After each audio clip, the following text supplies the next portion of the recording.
Algunas escenas de este programa han sido dramatizadas.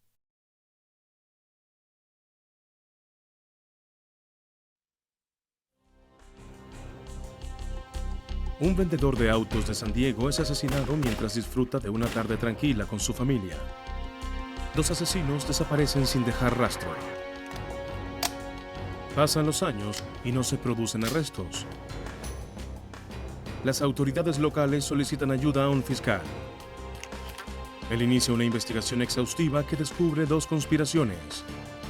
Una para cometer asesinato y la otra para ocultar un crimen.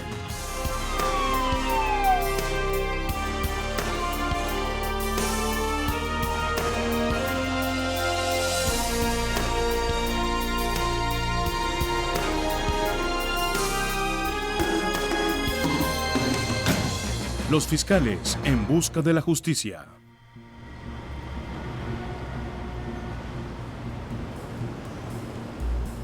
Cuando la investigación de un homicidio de alto perfil se enfría, los detectives acuden a un fiscal federal implacable. Durante más de una década, el fiscal Larry Burns encabezó las investigaciones y luchó por la justicia en los tribunales del sur de California. Mi filosofía es siempre ser justo, pero agresivo. Y en muchos casos, sobre todo en la etapa final de mi carrera como fiscal, lidiaba con gente que había convertido el crimen en una carrera. El objetivo en esos casos era condenar a la persona por el último delito cometido. Y en la mayoría de los casos, encarcelarlo por el periodo más largo posible, pero que no saliera y cometiera nuevos crímenes, causando aún más víctimas. Encargo mortal. En este episodio, los nombres de algunos individuos asociados con el caso han sido cambiados para proteger su identidad. En el condado de San Diego, en la ciudad de Carlsbad, a fines de los 80, Salvatore Rossetti, de 58 años, llevaba casi 30 años ganándose la vida como vendedor de autos. Tenía fama de honesto e íntegro. Le agradaba a los clientes. Sus compañeros lo consideraban un mentor. Había sido oficial de policía en Milwaukee y jugador de béisbol de las ligas menores. Tras décadas de vender autos para otros, Sal estaba tratando de abrir su propio negocio de autos usados.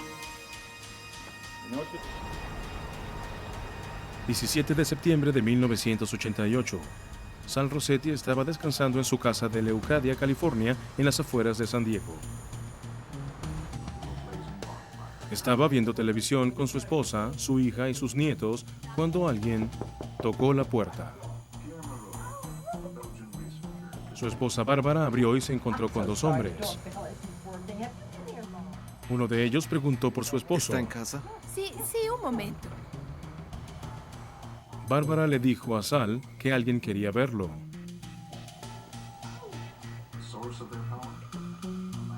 Ven a sentarte con la abuela.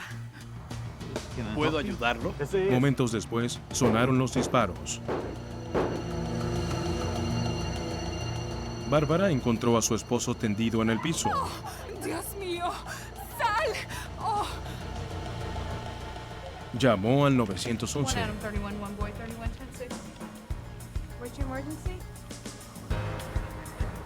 La policía de San Diego respondió a la llamada.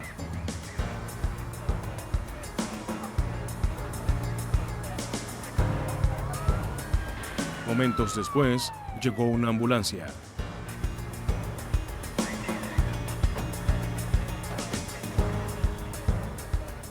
Los paramédicos encontraron a Sal Rossetti inconsciente en el piso con 3 heridas de bala. Los médicos trabajaron desesperadamente para salvar su vida. 15 minutos después, Sal Rossetti fue declarado muerto. Los detectives de la División de Homicidios de San Diego llegaron a la residencia Rossetti. Los 3 hombres comenzaron a procesar la escena del crimen.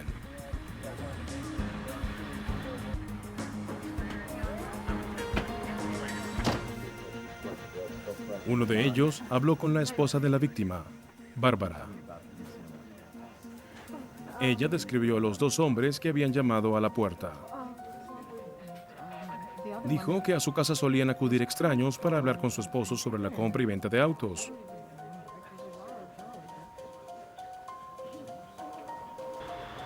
Otro detective habló con los vecinos. Un hombre dijo que había visto a dos hombres salir corriendo de la casa y alejarse en un vehículo oscuro con las luces apagadas. Cerca de la puerta principal, los detectives encontraron 4 casquillos vacíos. El detective de homicidios Terry Wisniewski estuvo allí. Aunque estaba oscuro en ese momento, encendimos los faros y vimos casquillos usados en la entrada. Parecían de una 9 milímetros. Nuestro fotógrafo los identificó y los fotografió. Le preguntaron a Barbara Rossetti si sabía por qué alguien querría matar a su esposo. De inmediato le dijo a los detectives que su esposo estaba organizando un juicio contra uno de los concesionarios de autos para los que había trabajado. Sal creía que el concesionario lo había timado sistemáticamente a él y a otros vendedores en sus comisiones. Las comisiones se basan en la ganancia obtenida por la venta de un vehículo. Sal estaba convencido de que el concesionario reducía los márgenes de ganancia para pagar menos comisión.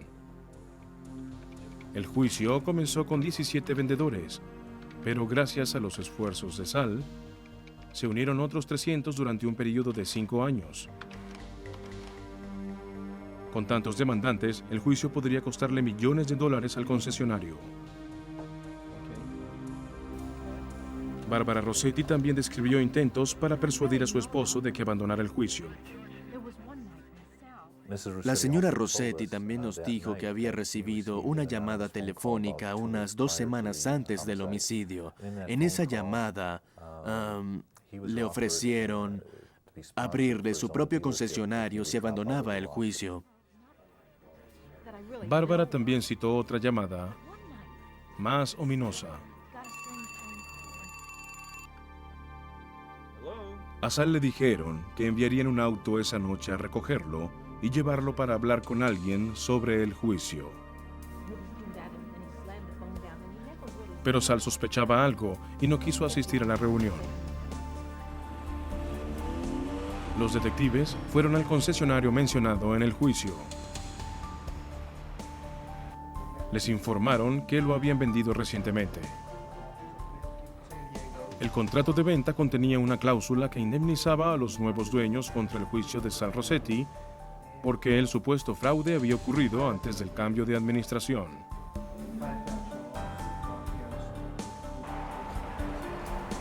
Los detectives se enteraron de que los dueños anteriores eran Ralph y Lula May Osborne. Señora Osborne, Los detectives visitaron a los Osborne en su casa. tengo que hacerle un par de preguntas. La señora Osborne dijo que mientras el concesionario estuvo en sus manos, ella y su esposa no tuvieron nada que ver con las operaciones diarias. Les indicó que hablaran con el antiguo gerente, su hijo, Will Nix. De acuerdo. Hola, soy Will Nix.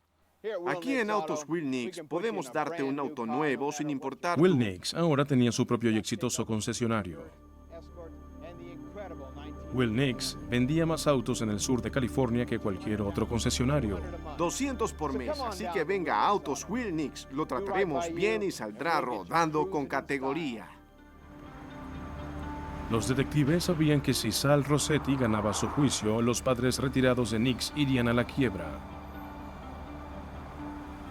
Eso le daba un motivo para el asesinato y lo convertía en sospechoso. Sin embargo, los detectives evitaron interrogarlo directamente. Cada vez que comenzamos a hablar con un posible sospechoso en la investigación, queremos saber todo lo posible sobre esa persona y qué tipos de respuestas nos dará antes de empezar a hablar con él. Interrogaron a todos los que conocían a Will Nix o habían tenido contacto cercano con él, incluyendo a su subgerente Stephen Gates. Gates afirmaba no saber nada del asesinato y no haber oído a Nix proferir ninguna amenaza a Sal Rossetti. ¿No oyó nada? Gates explicó que en la noche del asesinato, Will Nix había recibido una Harley Davidson nueva que acababa de comprar. Nix incluso había hecho una pequeña fiesta para conmemorar la compra. A juzgar por las declaraciones de Gates, parecía que Nix tenía una coartada verificable. Los detectives pasaron meses hablando con docenas de personas que conocían a Will Nix. Nadie admitió saber de ninguna animosidad entre los hombres. Nadie dio ninguna información sobre el asesinato. Algunos se negaron a hablar con los detectives. Nos encontramos con muchas puertas cerradas. Todos estaban asustados por la muerte de Salvatore Rossetti, nerviosos por el juicio. Estaban renuentes a hablar con nosotros y algunos no querían hacerlo porque sabían más de lo que decían sobre el homicidio. La falta de cooperación les impedía a los detectives reunir evidencias contra Will Nix. Pese a los esfuerzos de los detectives, durante un año no se arrestó a nadie por el asesinato de Sal Rossetti. Tener a un sospechoso con motivos para asesinarlo no era suficiente. Necesitaban evidencia que suministrar al fiscal en la corte. Primero, tendrían que romper la muralla de silencio que rodeaba a su único sospechoso.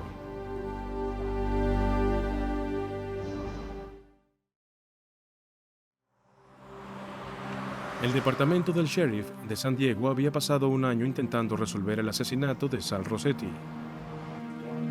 Docenas de pistas no habían conducido a nada, y si bien el caso seguía activo, los investigadores comenzaban a preguntarse si algún día resolverían el crimen. Tuvieron un golpe de suerte cuando un hombre contactó a la policía alegando tener información sobre el asesinato. Su nombre era Eugene Coburn. Era gerente de ventas en Will Nix Ford. Su hija había salido con Will Nix en forma intermitente durante años. No se había presentado antes porque temía por su seguridad y no quería perder su trabajo. Pero después de un año, ya no pudo con su conciencia. Coburn dijo que todos los amigos de Nix sabían que había contratado a unos asesinos mexicanos para asesinar a Sal Rossetti. Supuestamente Nix había planeado el asesinato delante de varios testigos.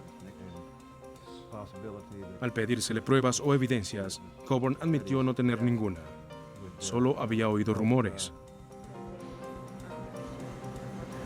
Los detectives debían corroborar la historia de Coburn, pero con Will Nix aún en libertad, no les sorprendía que ninguno de sus amigos admitiera conocer algún plan de asesinato. No sé nada de eso. Terry Wisniewski comprendió que necesitaba ayuda. Había trabajado en un caso con el fiscal Larry Burns. Le habló del caso de Rossetti y de la información que Coburn le había dado. Y Burns aceptó hacerse cargo. Uno de los primeros datos que proporcionó Eugene Coburn a los detectives fue que había oído de personas muy cercanas al señor Nix que el asesino había sido contratado en México. Y eso era una revelación muy importante para nosotros. Era importante en primer lugar porque le daba al gobierno federal el derecho a intervenir. Se sospechaba que uno de los asesinos había cruzado la frontera y llegado a los Estados Unidos desde México, a donde había vuelto después del crimen. Debido a este traslado, el FBI pudo colaborar en la investigación. El fiscal Burns y los agentes del FBI necesitaban encontrar el modo de obligar a los testigos a revelar lo que sabían del asesinato. Idearon un plan que usaría el poder de un gran jurado federal para romper el silencio de los testigos. El gran jurado tiene el poder de obligar a una persona a comparecer y responder preguntas. Los detectives no tienen esa facultad. Pueden investigar pistas y hacer notar evidencias, pero a fin de cuentas, si como ocurría en este caso, los testigos se niegan a hablar con la policía, están atados de manos y no pueden hacer nada. Eso no es así con el gran jurado. Ellos pueden citar a la gente. Si se niegan a responder las preguntas, pueden enviarlos a la cárcel por desacato y mantenerlos allí mientras dure la vigencia del gran jurado, que en la Corte Federal es de 18 meses. Eso hace que los testigos hablen más fácilmente. Para que el plan de Burns funcionara, necesitaría la ayuda del único testigo voluntario que tenía, Eugene Coburn. Durante el curso de la investigación le pedimos que hiciera varias llamadas telefónicas monitoreadas, donde se instaló un equipo que nos permitía a los agentes y a mí escuchar la conversación con audífonos. El plan era hacer que Coburn llamara a personas que podrían saber de la participación de Nix en el asesinato. Las conversaciones fueron grabadas. Durante las llamadas, Coburn decía que tenía una citación de un gran jurado y no sabía por qué. Decía que había visto el nombre de Nix en la citación y se preguntaba qué decir y qué no al gran jurado. Dígame, ¿qué hago? Una de las primeras llamadas hechas por el señor Cawthorn a petición de los investigadores fue una persona llamada James Wolzak. Wolzak integraba el círculo más íntimo de Nix en la Will Nix Ford. Era uno de los gerentes de ventas allí y resultó que había oído a Nix decir que mataría al señor Rossetti y sabía que había existido planificación. Diles que no sabes nada, no digas nada. Con las declaraciones incriminatorias grabadas, los detectives tenían evidencia de que esa persona sabía del asesinato. En varias instancias, estos testigos fueron llamados ante el gran jurado y comenzaron diciendo, como luego se supo por el testimonio del juicio, que no tenían información sobre el caso y que no sabían por qué los habían citado. Básicamente, yo los dejaba que se acorralaran ellos mismos delante del gran jurado antes de sacar la grabadora ante todos, reproducir la cinta y pedirles que escucharan su propia voz en ella. Quisiera que escucharan esta cinta, por favor. Cuando Wolzak dijo no saber nada del asesinato, Burns le hizo oír la cinta de su conversación telefónica. Burns explicó luego las leyes sobre perjurio. Hay un conjunto de leyes federales que se aplica a los grandes jurados, y esas leyes federales dicen que esencialmente es una defensa a un cargo de perjurio si durante una sesión continua de un gran jurado, aunque se haya dado falso testimonio como testigo, se lo puede corregir antes de salir de la cámara. Yo se lo explicaba en detalle a cada uno de los testigos. Enfrentados a la amenaza de pena por perjurio, los testigos más renuentes cambiaron sus historias y cooperaron con la investigación. El agente del FBI, Jacob Gregory, participó en la grabación de conversaciones telefónicas.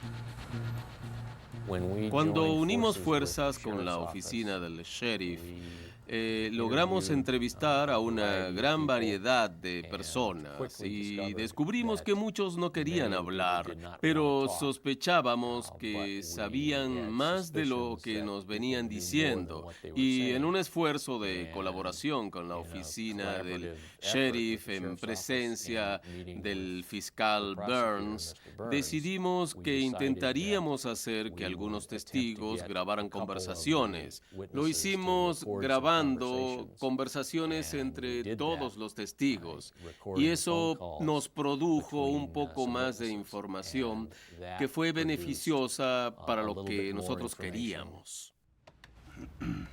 Con cada testigo que declaraba ante el gran jurado, se repetía la técnica del teléfono. A los testigos se les persuadió de llamar a una nueva ronda de potenciales testigos. Sabíamos que ellos eran taimados y deshonestos y estaban tratando de ocultarnos información y que la única forma de obtenerla era presionarlos. No me refiero a nada que traspasara los límites de la ética. sino que a muchos tuvimos que engañarlos para que nos dijeran lo que sabían. Finalmente, contactaron al subgerente de Will Nix, Joseph Gates. Después de mentirle 2 veces al gran jurado, Gates fue confrontado con evidencia que lo implicaba en el asesinato. Finalmente aceptó llamar a Will Nix. Era asistente de gerencia de Will Nix, pero en esencia su trabajo era de mandadero de Nix. Tuvo una gran participación en la conspiración al comienzo y después en el plan para ocultar el asesinato. El 12 de junio de 1990, los detectives grabaron una conversación telefónica entre Nix y Stephen Gates. Nix sabía sobre la investigación del gran jurado. Creía que sus teléfonos estaban intervenidos, aunque la policía nunca intentó hacerlo. No, el teléfono podría estar intervenido, no sé. Pero la paranoia de Nix evitó que dijera nada que pudiese implicarlo en el asesinato. No tengo conocimiento. Marlene Cabin, la asistente del taller del concesionario, testificó ante el gran jurado. No sabía. Cabin dijo que Nix le pidió a su empleado Paul González que preparara la muerte de Rossetti. El agente del FBI, Ross Baker, investigó la conexión de González. A Will Nix le gustaba parecer un sujeto duro. Se asociaba con personas que creía sujetos duros, así que Paul representaba esa imagen en el concesionario. Insinuó que estaba conectado con la mafia mexicana, que conocía a traficantes de drogas y personas peligrosas y que no convenía meterse con él porque también era muy peligroso. En realidad, Paul no era un sujeto duro, solo estaba haciendo ese papel. Will Nix comenzó a pedirle ayuda en diversas situaciones y Paul debía producir resultados. La primera vez, Will Nix quería comprar unas ametralladoras Uzi. Había visto la película Scarface. Le pareció muy buena y quería tener unas ametralladoras Uzi para defender su hogar. Y creía que Paul, tan conocedor de los bajos fondos, podría conseguírselas. En ese momento, estas armas podían comprarse fácilmente en cualquier tienda y Paul González solo fue y compró las Uzis en una armería local y se las dio a Will Nix. Pero Will Nix le dio un empleo porque creyó que era un ampón que podría arrojar buenos resultados. Según la testigo, Will Nix se acercó a González y le preguntó si mataría a Sal Rossetti. González no quiso asesinarlo él mismo, pero ofreció contratar a un asesino profesional. El subgerente de Nix, Stephen Gates, les contó a los detectives cómo había sido financiado el asesinato.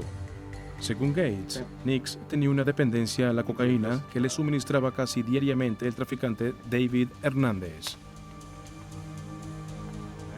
Hernández le había vendido drogas durante los últimos 3 años, por un total de $30,000 en cocaína. Nix le pidió a Hernández un préstamo de $10,000, pero no le había dicho para qué era. Nix sabía que los detectives no podrían rastrear el dinero prestado y Hernández aceptó entregárselo. Gates debía ir a verlo para recoger el dinero. Posteriormente, Nix le dijo a Gates que le daría el dinero a Paul González para que contratara a los futuros asesinos de Sal Rossetti. ¿Usted es William Nix? Sí. El FBI y la oficina del sheriff tenían suficiente evidencia para arrestar a Will Nix y llevarlo ante la justicia. Dese la vuelta. Levante las manos. El 10 de mayo de 1991, casi 3 años después de la muerte de Sal Rossetti, agentes del FBI arrestaron a Will Nix. Tiene derecho a permanecer callado. Todo lo que diga será usado en Lo su acusaron de asesinato y conspiración para matar con el agravante de motivo de lucro. También fue acusado de usar un arma para cometer un crimen. Cuando registraron su casa, encontraron varias armas, incluyendo una Uzi con mira láser. Sin embargo, todas las armas estaban registradas legalmente. Nix fue llevado al correccional metropolitano en espera del juicio. Consumía cocaína y otras drogas.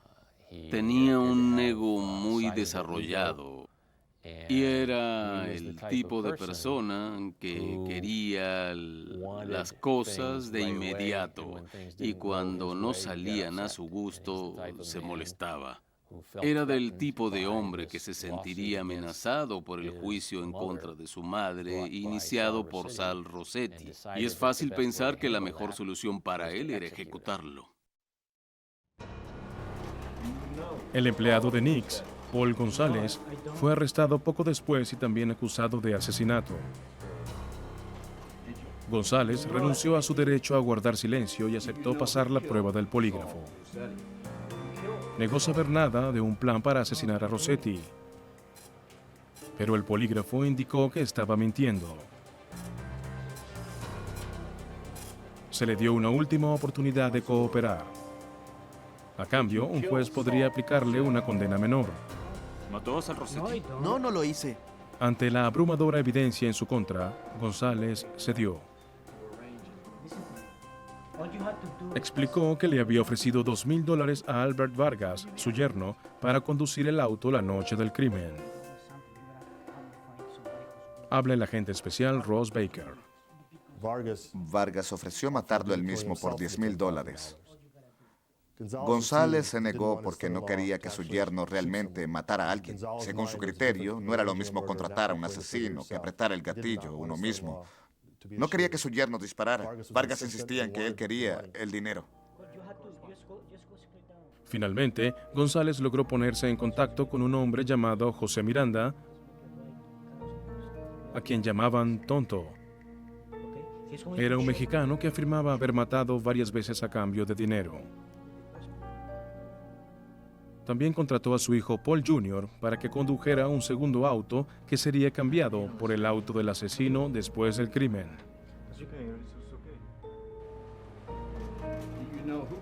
González narró a los investigadores que un poco antes del asesinato, Will Nix encargó a su mecánico personal que preparara un auto que los asesinos pudieran usar para hacer su trabajo.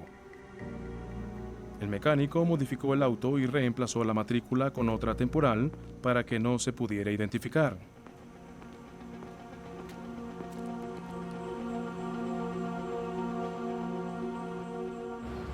El 21 de noviembre de 1991, González padre y Vargas se presentaron en una corte distrital y se declararon culpables.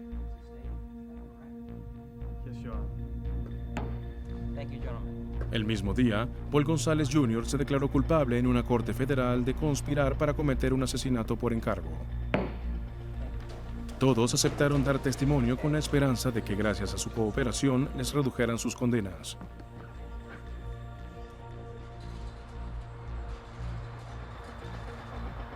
José Tonto Miranda, el presunto asesino, no fue encontrado en ninguna parte. Los detectives creían que se escondía en México. Paul González nos dijo que el verdadero nombre de la persona que conocíamos como Tonto, el asesino, en este caso, era José Miranda. Intentamos comprobar su identidad en la medida de lo posible y los agentes federales contactaron al cartero, a quien correspondía la dirección que nos dieron de José Miranda, y él les confirmó que el correo había sido entregado a esa dirección, dirigido a José Miranda. Supimos por Paul González que poco después del asesinato, José Miranda volvió a México. Cuando se presentaron los cargos y se emitió la orden de arresto, la orden se le entregó a la Interpol y permanece activa, según me han dicho, hasta hoy. Se alertó a la patrulla de fronteras de que existía una orden de arresto para José Miranda. La Organización de Policía Internacional, Interpol, también fue notificada con la esperanza de que José Miranda fuera arrestado y enviado a los Estados Unidos, donde se lo sometería a juicio. Mientras Larry Burns se preparaba para el juicio, temía que el jurado no creyera a sus testigos clave. El gran problema con este caso era la credibilidad de muchos de nuestros testigos. Eran asesinos confesos. Albert Vargas había aceptado, por una determinada suma de dinero, llamar a la puerta de un hombre que nunca había visto y matarlo. Paul González, buscando escalar en un concesionario de autos, se había involucrado voluntariamente en un asesinato. Muchos testigos también habían mentido bajo juramento ante un gran jurado.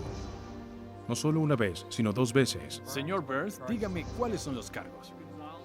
Con testigos tan dudosos, los fiscales sabían que no sería fácil ganar el caso.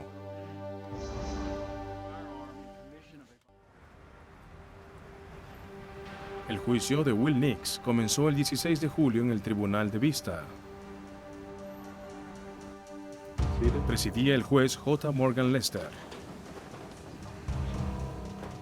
Uno de los primeros testigos en declarar fue James Wolsack, el gerente de ventas de Nix. Testificó que Nix estaba molesto por el impacto que el juicio estaba teniendo en su madre y temía que otro juicio parecido se planteara contra su propio concesionario. Wolsack habló también sobre la personalidad agresiva de Nix, a quien le agradaba que lo llamaran el Toro. ¿Alguna vez se le recordó este apodo, el Toro, a usted de algún modo? Sí, dijo, si te metes con el toro sales lastimado. Sales lastimado. Exactamente, eso dijo. Mientras tanto, dijo que Nix habló de matar a Sal Rossetti. Cuando Nix le narraba cómo estaba afectando el juicio de Rossetti a su madre, ¿cómo se comportaba? En su contrainterrogatorio, la defensa estableció que Wolsack y la familia Rossetti eran amigos desde hacía muchos años. La defensa intentó demostrar que Wolsack no tomaba en serio las amenazas de Nix, preguntándole si alguna vez le había hablado a Sal de ellas. ¿Y usted no dijo nada? No lo dije. Muchos testigos dijeron saber lo que estaba pasando porque habían oído a Will Nix hablar de este sujeto, de que lo mandaría a matar, y obviamente la siguiente pregunta era, ¿cuándo se lo reportó a las autoridades? ¿Fue usted a su casa esa noche? ¿Intentó hacer una llamada anónima a la policía para decirles que esto estaba pasando? Y por supuesto, la respuesta de cada uno de estos testigos fue no, no hice nada, no hice nada. Y no lo habían hecho o bien para conservar su puesto en Will Nix Ford, o porque no querían involucrarse, o porque pensaron que no les convenía, por una razón o por otra, reportar esto a las autoridades. A la gente no le gusta aceptar eso. La defensa alegó que cualquier amenaza verbal que Nix hubiera hecho a Rossetti podría ser atribuida a su temperamento irascible y su adicción a las drogas. Stephen Gates, el subgerente de Will Nix, fue el primero de los cómplices que testificó para la fiscalía. Gates afirmaba haberse enterado que Nix planeaba matar a Sal Rossetti días antes de que ocurriera el crimen. Admitió haber recogido el dinero del proveedor de drogas de Nix. Gates testificó que se molestó al saber que el dinero sería usado para pagar al asesino de Sal Rossetti. Como no reportó el plan a las autoridades, Gates fue acusado de asesinato. En el contrainterrogatorio, la defensa atacó la credibilidad de Gates. Gates admitió que había cometido perjurio repetidas veces durante las audiencias del gran jurado. Usted le dijo al gran jurado que no sabía que el señor Nix hubiera arreglado nada. ¿Eso es verdad o mentira? Mentira. Y en su segundo testimonio le había dado inmunidad. ¿Estaba mintiendo aún a pesar de eso? Sí. La fiscalía llamó después al proveedor de drogas de Will Nix, David Hernández. Testificó que un mes antes del asesinato le había prestado $10,000 a Nix. En esa época, Hernández decía no saber para qué sería usado el dinero. Luego le llegó la citación para comparecer ante el gran jurado.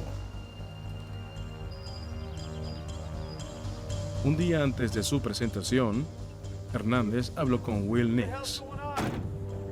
¿Qué diablos está pasando? Hernández dijo que Nix le instruyó sobre cómo declarar ante el gran jurado. Ante el gran jurado, preguntaron por un asesinato por encargo. ¿Cuándo le dijo al señor Nix que dijera al gran jurado que el dinero era para una apuesta de fútbol? Ese mismo día, en el estacionamiento. ¿Y cuáles fueron sus instrucciones en relación al testimonio ante el gran jurado antes de que usted compareciera? Que dijera que era para una apuesta de fútbol. Para pagar este asesinato, el señor Nix pidió dinero a una persona que conocía hacía mucho tiempo y a quien le compraba drogas. Cuando ese individuo fue citado por el gran jurado, les contó que le había prestado al señor Nix $10,000 en la misma época en que había muerto el señor Rossetti. Pero dijo que la deuda era por una apuesta deportiva, que el señor Nix se había metido en problemas, había hecho una mala apuesta en deportes y que debía pagar. Cuando el señor Hernández, David Hernández, volvió ante el gran jurado varios meses después, admitió que eso era falso, que el señor Nix le había dicho que contara esa historia para darle una razón para pedir el dinero.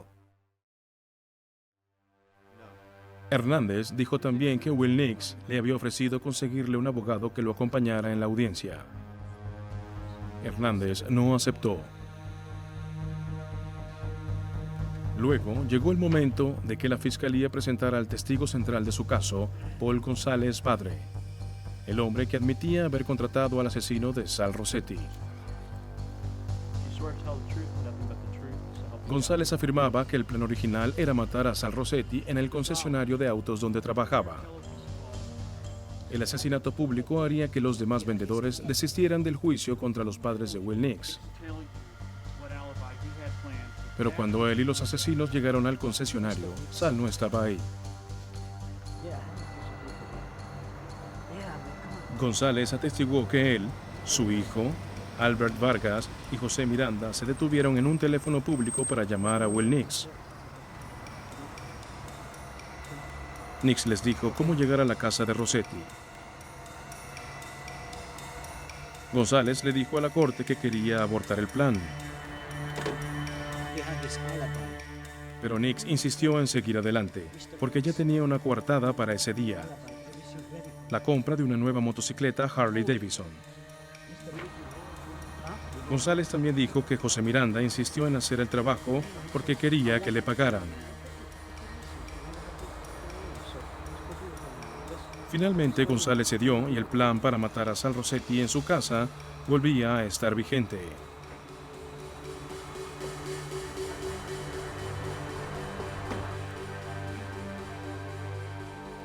En su contrainterrogatorio, la defensa intentó demostrar su principal argumento en la defensa de Will Nix, que González asesinó a Rossetti sin que Nix lo supiera, como una forma de acceder a su círculo de amistades. La defensa afirmaba que Nix no sabía que González había encargado la muerte de Sal Rossetti y mentido sobre su participación para salvarse.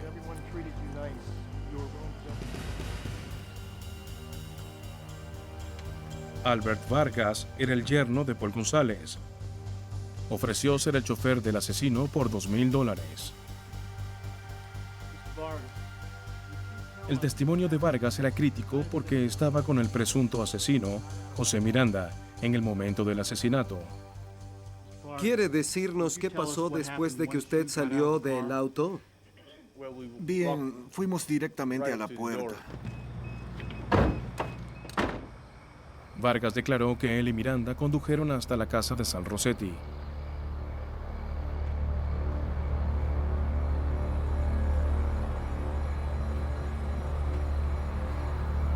Vargas usaba una gorra de béisbol para ocultar su cabello largo. Dijo que Bárbara Rossetti abrió la puerta. ¿Sal está? Sí, un momento. Y llamó a su esposo. Segundos después, Sal vino a la puerta. Vargas dijo que le había dicho a Miranda que el objetivo era el hombre que estaba parado allí. Entonces Miranda disparó. Ahora le tocaba a la defensa presentar su caso, y el acusado, en persona, subiría al estrado. Will Nix era un gran vendedor, un hombre que ganaba millones vendiendo autos gracias a su buena labia. En el estrado, intentaría hacer la mayor venta de su vida, vendiéndole su inocencia a un jurado.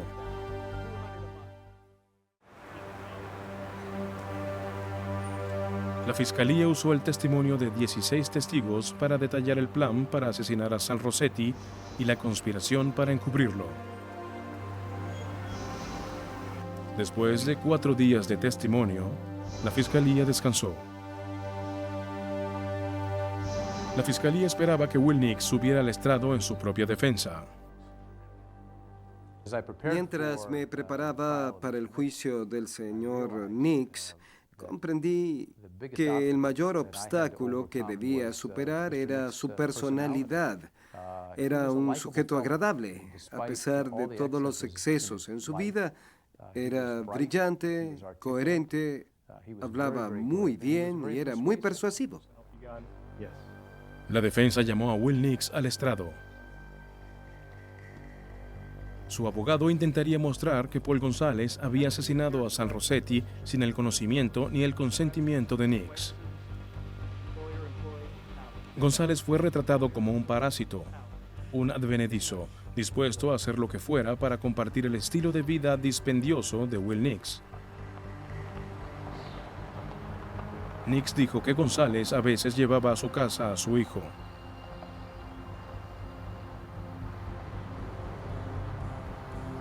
González supuestamente le había dicho a su hijo que ellos algún día tendrían una casa como esa.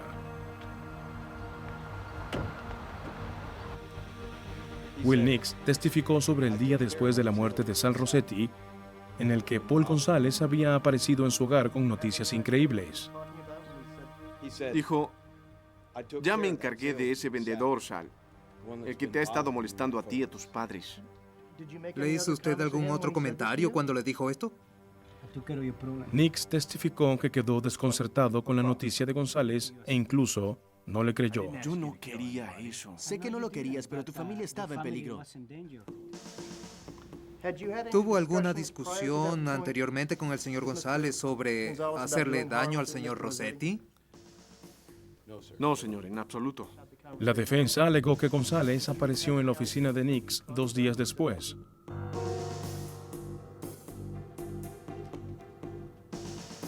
Supuestamente esperaba que lo recompensaran con un ascenso por haber matado a Rossetti. Entró y dijo, oye amigo, ya me encargué de tu problema. ¿Cuándo me hago cargo del taller? Nix dijo que se había negado a poner a González a cargo del taller. Según Nix, González reaccionó airadamente. ¿Habló alguna vez de llamar a la policía o algo similar con el señor González? Me dijo, Nix alegó que no había notificado a la policía porque González lo había amenazado. Dijo, ahora quiero encargarme del taller. Dijo, antes de salir, si se sabe algo de esto, o si me arrestan, o me molestan de algún modo, de cualquier modo, me aseguraré de que vivas lo suficiente para enterrar a tu padre y a tus 2 hijos. Al fiscal Burns le preocupaba que el testimonio de Nix fuera admitido por el jurado.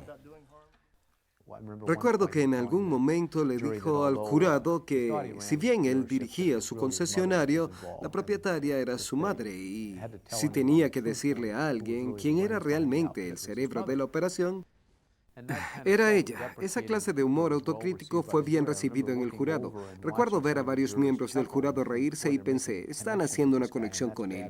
Y es malo para nosotros, porque si creen lo que él dice, perdimos.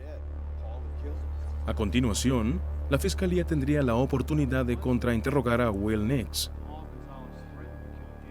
Para Larry Burns sería su última oportunidad de denunciar a Will Nix ante el jurado como el hombre que había orquestado el asesinato de Sal Rossetti. El exitoso vendedor de autos, Will Nix, estaba siendo juzgado por el asesinato de Sal Rossetti cometido en 1988. Como se estaba defendiendo a sí mismo en el estrado, la fiscalía ahora podía contrainterrogarlo. El fiscal Larry Burns intentaría usar el testimonio de Nix en su contra. Según la historia de Nix, las amenazas de muerte de Paul González habían sido hechas 2 días después de que González le contara que había matado a Rossetti. La fiscalía agregó que Nix había tenido mucho tiempo para notificar a las autoridades. Señor Nix, ¿quiere explicarle a esta sala por qué no tomó el teléfono y denunció a Paul González de inmediato? ¿Porque no le creí? Las conversaciones telefónicas que la fiscalía había grabado durante la investigación habían sido fundamentales para llevar a juicio a Nix. ¿Cuántos días pasaron? Pero ninguna perjudicó tanto su defensa como esa en la cual le mentía desvergonzadamente a su madre, hablando desde el teléfono de la cárcel. ¿Recuerda esa conversación? En un momento, su madre lo llamó al Centro Correccional Metropolitano y estaba desesperada. Decía, ¿qué es todo esto? ¿Por qué estás en la cárcel? No entiendo. Y en una voz quejumbrosa y llena de emoción, él le dijo, no tengo idea. Si tú estás confundida, imagínate cómo estoy yo. El FBI se aparece en mi casa y me arrastran a San Diego y aquí estoy en una celda rascándome la cabeza, preguntándome cómo me implicaron en esto. En la cinta, el jurado oyó como Nix decía a su madre que no sabía por qué habían arrestado a Paul González. El jurado, sin embargo, había oído a Nix testificar que González le había contado que había matado a Rossetti. Le dije, señor Nix, quiero preguntarle sobre lo que le dijo a su madre. Pero antes de preguntarle eso, quiero hablarle del modo en que lo dijo. Le confieso, señor Nix, que escuché esta cinta y escuché su tono de voz y me quedé desconcertado, ¿sabe? Realmente le creí. Usted habló con mucha convicción. Sabía que su madre le preguntaría eso y había practicado la modulación de su voz para sonar tan persuasivo y obviamente él debía responder que no. Que la facilidad de mentir así, de mentir espontáneamente y ser muy convincente en sus mentiras era un don natural, algo instintivo en él, y lo hacía fácilmente. Fue mediante ese análisis que creo que pude convencer al jurado que la imagen de Will Nix que veían en el tribunal era muy diferente, de que este hombre era un hombre camaleónico. Después de los alegatos de cierre, el destino de Will Nix estaba en manos del jurado. Ellos debían decidir si Will Nix era el autor intelectual del asesinato de Sal Rossetti o si Paul González había actuado por su cuenta para impresionar a su adinerado jefe. Después de pasar 8 días escuchando su testimonio, el jurado tardó 4 horas en llegar a un veredicto. El jurado encontró a William Wayne Nix Jr. culpable del crimen de asesinato en primer grado. El jurado también condenó a Nix por agravantes especiales, asesinato por motivos de lucro y usar un arma para cometer un delito. Tomas de archivo. Will Nix fue sentenciado a cadena perpetua sin posibilidad de libertad condicional. Vivirá en la prisión estatal de Pelican Bay hasta que muera. Si bien el juicio criminal había terminado, la familia de Sal Rossetti introdujo una demanda legal por muerte indebida contra Nix. Me citaron como testigo en ese juicio y el resultado final fue que Nix debía pagar a los Rossetti $2,2 millones. Pero Nix había previsto la demanda civil y dispersó sus bienes. A la fecha, la familia Rossetti no ha recibido ni un centavo del dinero. En cuanto a los demás cómplices, Rocky Holton, el mecánico de Nix, finalmente se declaró culpable de homicidio y recibió la sentencia máxima, 11 años. Paul González Jr. fue condenado a 3 años en prisión por su participación. Su padre, Paul González, sería condenado a cadena perpetua sin derecho a libertad condicional. Gracias a su cooperación, fue sentenciado a 20 años en prisión.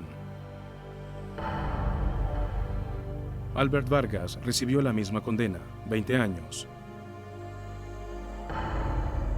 Stephen Gates, que admitió haber sido cómplice en el plan, fue sentenciado a 3 años. El presunto asesino, José Tonto Miranda, sigue libre y buscado por asesinato. La familia Rossetti aún espera que un día sea llevado ante la justicia.